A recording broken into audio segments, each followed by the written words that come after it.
insetos. Ninguém merece, né? Essa é a pauta do momento. Calor, carnaval, sol, bebidas geladas, o verão é uma delícia, né? Só que esse tempo também é muito apreciado por insetos, que aproveitam a umidade do ar para saírem da toca. Se você, assim como eu, não tá afim, né, de receber picadas pelo corpo, preste atenção neste bate-papo agora, pare tudo o que você estiver fazendo, porque a doutora Briana trouxe pra gente dicas valiosas. Ela é alergista e imunologista. Seja bem-vinda, doutora, é um prazer recebê-la. Obrigada, Pamela, é um prazer estar aqui com você. Muito se fala, doutora, que nós podemos evitar as picadas de insetos de diversas maneiras. Uma delas é através da alimentação. Isso é verdade ou é mito? Tem algum alimento que a gente ingere que faz com que os insetos fiquem mais atraídos pela nossa pele?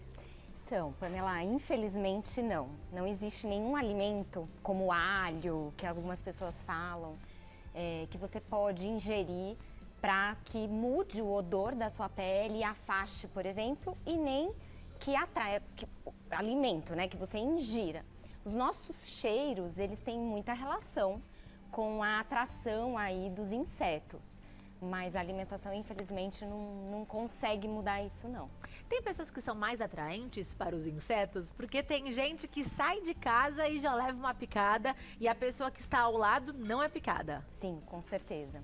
Então, os insetos, eles se atraem pelo gás carbônico da nossa respiração, pela nossa temperatura corporal, suor e pelos nossos cheiros mesmos, né? Então, a gente acaba eliminando pela pele alguns ácidos, ácido lático. Isso é muito individual, depende um pouco também da nossa característica hormonal, se você está fazendo um exercício ou não, e como eu te disse, da temperatura. Então, tem gente que tem um metabolismo mais acelerado, ele vai atrair mais inseto que a pessoa que tem um metabolismo mais baixinho aí. Então isso faz sentido e isso é uma verdade mesmo. Tem gente que atrai mais. Tipo sanguíneo também tem alguma relação? Não. Não tem, Tipo é sanguíneo, mito, total. Não tem relação. E a ingestão de determinadas vitaminas antes da exposição? Aqui nós temos em São Paulo a Ilhabela, né, que é o paraíso dos borrachudos, e muitas pessoas falam de ingerir uma semana antes, se não me engano, vitamina B12? Isso faz sentido? Complexo B, né? Complexo B. Se acreditou em algum momento que o complexo B fosse capaz de mudar de novo a história do cheiro da nossa pele, mas também os estudos não foram consistentes e realmente ele acaba não mudando muito essa atração pelos insetos, pelos pernilongos e no caso da Ilhabela pelos borrachudos, né? Ou seja, o que é que a gente pode fazer, já que tudo isso é mito?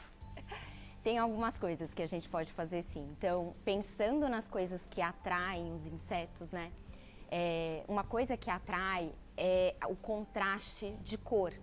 Então, as roupas escuras ou vermelha pode atrair mais os insetos do que as roupas claras.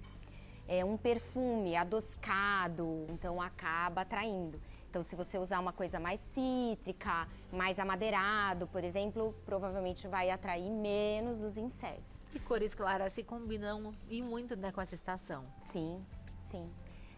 Outra coisa que você pode fazer é usar roupas, mesmo que eu sei, tá calor, mas uma roupa de algodão, mais fininha, mas com mangas. Então, se você tá num lugar com muitos insetos, num horário também, que a gente vai falar também, que tem mais, uma maior quantidade, né, de insetos e você tem mais chance de ser picado, você pode usar uma roupa mais comprida, mesmo que fininha, isso vai ajudar a evitar as picadas. E aí do horário, sim, os pernilongos, eles costumam picar, a fêmea, né, que é quem pica, elas costumam picar mais em horários mais frescos, então é no comecinho da manhã, no final do dia. O Aedes, que é o mosquito da dengue, ele tá picando o dia inteiro, né? A gente já entendeu que durante o dia, sim, a maior quantidade de picadas, mas o dia inteiro acaba não privilegiando só esses horários de final de tarde e comecinho da manhã. E falando sobre o Aedes, não são todos os repelentes que afastam esse mosquito? Na verdade, nenhum repelente afasta 100% nenhum inseto. Mas sim, tem um tipo de repelente que para o Aedes ele funciona um pouco melhor. O que tem nesse repelente? A gente chama esse componente de icaridina. Ela acaba pelo cheiro e por alguma composição, de alteração de composição da pele, afastando mais o Aedes. Então, o que favorece mais a nossa segurança relacionada a insetos são as barreiras físicas? É realmente a manga comprida, a calça comprida, é cobrir a pele dessa exposição? Isso, e os cheiros. E os cheiros. Tem alguma parte do corpo que eles gostam mais? Acredito que as partes mais quentes, né? Mas são as partes expostas que vão estar suscetíveis aí às picadas, é isso aí. As picadas, elas incomodam muito, mas para muitas pessoas, elas têm o incômodo do edema, dessa coceira localizada. Mas para outras, as alergias mais graves surgem. O que define um quadro alérgico sério? Quando se torna realmente um alerta, a pessoa ela é alérgica a determinado inseto. Bom, primeiro que as alergias de inseto, elas acontecem muito mais para os insetos que colocam veneno. Então, a formiga, a abelha, a vespa. As reações graves acontecem menos com o pernilongo ou com o borrachudo, né, a mutuca. A reação grave, o que acontece ela é uma reação muito rápida, sistêmica, que a gente fala. Então, ela não pega só a pele, você acaba tendo sintomas em outras partes do corpo. Por exemplo, gastrointestinal, com vômitos e diarreia, respiratório, então falta de ar, sensação de estar fechando a minha garganta, cardiovascular, então pode dar uma taquicardia, né? Aumentar a sua frequência cardíaca, você se sente mal, pode desmaiar. Então, a reação grave, você tem que estar atento a isso. Então, assim, rápida, normalmente em 2 horas do evento da picada e que acabe tendo sintomas além da pele. O que fazer num momento como esse? Bom, primeira coisa é procurar um atendimento médico imediato. Mas nem sempre a gente está tão próximo de algum atendimento. Tudo acontece muito rápido. Às vezes você está fazendo uma caminhada no meio de algum mato um pouco mais longe, né? Então, primeira coisa que eu acho que é muito importante se você sabe que você já teve alguma reação um pouquinho mais intensa com alguma picada, buscar um médico para te orientar o que fazer. Estar preparado, né? Então, ter um plano de ação. O que você vai fazer diante de tal reação, ou tal reação, ou tal reação. Que aí são os remédios, são mesmo os remédios que eu posso ter comigo. Exato. Então, uma reação mais leve, você pode passar uma pomadinha, por exemplo, de um corticoide, pode tomar um antialérgico, se for uma reação local, mesmo que aquelas mais extensas, que a gente fala, aquelas reações maiores no local. Se você acaba tendo, por exemplo, diante de uma picada, uma urticária, aí sim você pode passar um pouquinho do creme também, mas tomar um antialérgico ou até um corticoide oral.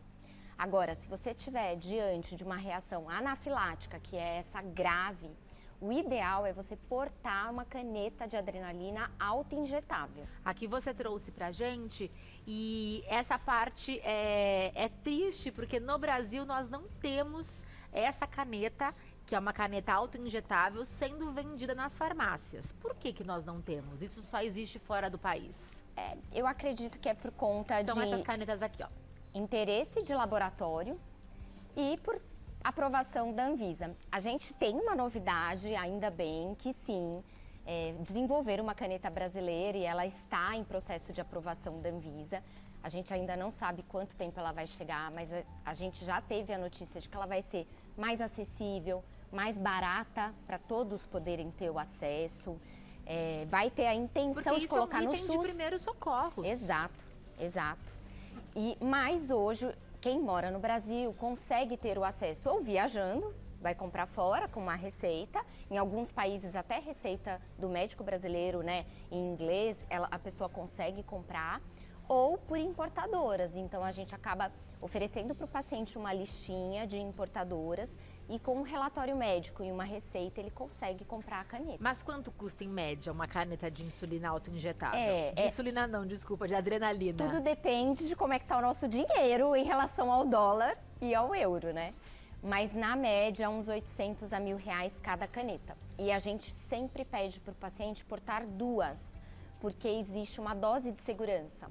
Então a caneta não é na sua dose máxima de que eu poderia fazer para você uma adrenalina. Então a gente acaba pedindo 2, porque numa reação muito grave, você vai fazer uma caneta, não chegou no hospital, tá indo para o hospital, 5 a 15 minutos depois, reação muito grave, você pode fazer a outra caneta na outra perna. E como que funciona a caneta? O que é a adrenalina exatamente? A adrenalina é uma catecolamina, né? O que ela vai fazer é diminuir esses sintomas de vasodilatação.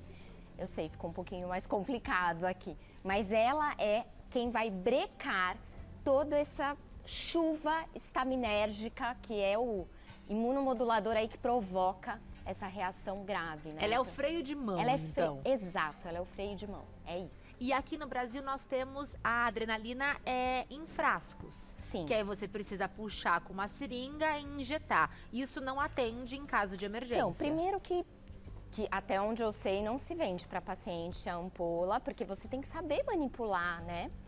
Para colocar na seringa. Agora você imagina, Pamela, numa situação muito grave, mesmo que você esteja com uma pessoa de confiança do seu lado, ela vai estar nervosa também. Para ela preparar uma seringa e fazer, e o risco de repente, não fazer intramuscular e fazer de outra forma, entendeu? Não é algo para nós, né? É algo para os profissionais. E nesse sentido, a caneta é muito segura, que ela é muito fácil de fazer. É só injetar. Ela tem... Quer que eu te mostre como é que faz? Claro, se você tem, com certeza. Então, normalmente, ela tem essa capinha de segurança, que para você colocar na bolsa, na mochila do seu filho e levar para onde você precisar. E aí, ela é muito simples, tá vendo? Que ela tem toda a orientação bem fácil para a pessoa já ler e já saber como fazer. Porque é isso, né? Às vezes é uma pessoa que está com você e que já viu essa caneta. Sim, e outra pessoa que nunca viu na vida. Exato. E aí ela tem uma trava de segurança que você vai tirar. E aí você vai ver que a segunda etapa já é aplicar. E pode ser por cima da roupa, que como mostra aqui na figurinha. Então você vai colocar na lateral externa da coxa, com força, vai aplicar a caneta 90 graus e aguardar mais ou menos uns 10 segundos. Que aí o que acontece? Essa parte aqui sobe, a agulha tá aqui e a medicação entra exatamente onde ela tem que entrar. Então eu não tenho sequer que definir dose, é só aplicar a caneta. Só que ela é uma dose única. Uma vez que você usou, você vai ter que providenciar outra caneta. E aí você pode estar nos assistindo e pensando, mas eu nunca tive uma alergia extrema. Pessoas que não são alérgicas com intensidade a nada hoje, elas podem vir a se tornar uma pessoa com uma alergia severa? Infelizmente, sim. Então, a alergia ela pode acontecer em qualquer momento da sua vida para qualquer coisa. Então, você pode já ter tomado um monte de picada de formiga e em algum evento você começar a ter uma reação alérgica e pode ser uma reação alérgica muito grave. E aí, a partir desse evento, eu me torno, então, uma pessoa alérgica a esse determinado inseto ou alimento. Exato. Então, você guarda uma memória imunológica e o seu corpo, ele está entendendo que ele está te ajudando, né? Ele não entende que ele te coloca numa situação de risco. Então, o seu sistema imunológico ele está preparado para ser ainda mais eficiente. Então, a reação tende a ser sempre mais grave. Por isso que é super importante você ter uma boa orientação e estar com a sua estratégia aí de tratamento e o que fazer nesse momento se acontecer. Tive uma alergia severa, fui picada e não sei pelo quê. Não é sempre que a gente consegue identificar. Vocês conseguem identificar através da picada qual é esse inseto? Sim, então algumas picadas têm características especiais aí que consegue dar algumas pistas pra gente do que foi que aconteceu. Nós temos fotos, inclusive, para que a gente entenda. Então, assim, por exemplo, a picada que acaba formando bolinhas, ela pode ser de formiga ou de aranha, porque normalmente é de veneno. Ela acaba fazendo essa lesão, como nessa figura, de um hematoma. Aqui, eu acredito que seja uma reação local extensa à picada de pernilongo ou mutuca. Então, no local, em vez de ficar uma bolinha vermelhinha, acaba fazendo uma reação mais avermelhada, um edema, né? Um inchaço ainda maior. Difícil encontrar alguém que não tenha vivido, né, a situação da foto anterior. A gente sempre tem esses pequenos edemas. Mas tem gente que faz uma reação pequenininha em 2 E tudo dias. bem. E tem gente que fica dias, acaba formando pus no local e marcando a pele. Então isso tem tratamento, a gente consegue ajudar se acontecer, né? E é tratamento localizado ou é oral? Não, então para essas reações que acabam fazendo as lesões, né, os machucados e trazendo uma marca na pele, a gente chama isso de prurigo estrófilo. E esse tipo de situação existe imunoterapia. Aí, ó, um exemplo de prurigo estrófilo. E aí, com gotinhas ou subcutâneo, na verdade, isso é uma decisão médico-paciente, a gente vê o que fica mais fácil para aquele paciente, a gente consegue mudar esse sistema imunológico para ele parar de ter esse tipo de reação. Que bacana! E isso somente com insetos que não têm veneno? Ou com os que têm venenos também é possível ser realizado? Existe imunoterapia para insetos com veneno. Elas são só para os casos muito graves, então pessoas que já tiveram choque anafiláticos, às vezes mais de uma vez, porque não nessa situação, mas para a situação de veneno, mesmo o tratamento, ele pode ser risco de anafilaxia. Porque então, o veneno deve ser injetado em pequenas doses, partículas, exatamente. doses. E aí acaba gerando um risco de reação àquelas pequenas doses. Então tem que ser feito em ambiente muito bem controlado ou clínicas muito organizadas para essas situações ou até dentro de hospital.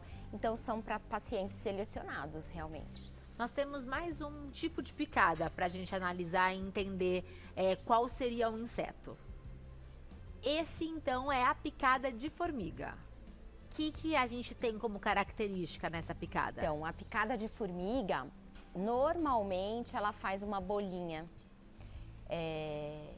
Diferente da aranha, que também faz a bolinha, a aranha costuma fazer uma lesão como se tivesse um hematoma em volta, fica um vermelho meio arroxeado. A formiga nem tanto, mas ela, até pela característica tóxica do veneno, ela acaba fazendo porque o corpo está tentando expelir, né? Então ele faz uma bolinha mesmo. Nós temos de aranha também, para a gente entender. Olha como é diferente da aranha. Tá vendo? Esse hematoma em volta, ela fica bem vermelho, bem quente, chega a ficar até roxo. E faz as bolinhas, que é essa tentativa de expelir a toxina. E aí depende do tipo de aranha, né? Porque tem aranha pequenininha que faz esse estrago aqui e tem aranha, nossa, super tóxica que a gente tem que usar até soro, né? Então, diante de uma picada de aranha, é super importante ir para um hospital também, mesmo que seja uma reação local, né? Para você ter uma boa orientação. Na dúvida é o hospital. Não há como perder tempo. E voltando para a imagem da picada de pernilongo, né? Desses insetos que são mais comuns, por que às vezes coça hoje, o edema diminui e alguns dias depois começa a coçar de novo? Porque a reação inflamatória não parou, né? E enquanto não se tira a saliva, porque os insetos que não são com venenos, que não injetam venenos, eles injetam saliva. E essa saliva, ela é um corpo estranho pra gente. Então, tem uma continuidade desse estranhamento e dessa reação até conseguir eliminar toda essa saliva da nossa pele. Tem pele que consegue rapidamente eliminar, e isso é uma característica muito individual. E tem pele que tem um pouco mais de dificuldade de eliminar a saliva e a reação fica reentrando ali, né? Perfeito. Maravilhoso, muito obrigada. Aqui nós temos uma mesa com o kit que você aí que gosta de viajar, que gosta de folia, que gosta de passear ao ar livre, tem que ter contato, que são os repelentes, as possíveis adrenalinas e aquele kit de primeiros socorros que é válido ter e sempre uma consulta médica caso você tenha algum sintoma mais intenso e hospital em casos de emergência. Perfeito. É isso daí. Muito obrigada, doutora. Você encontra mais informações sobre ela no @DRA Briana com 2 N's, Nicolete com 2 T's. @DRA Briana Nicolete. Obrigada.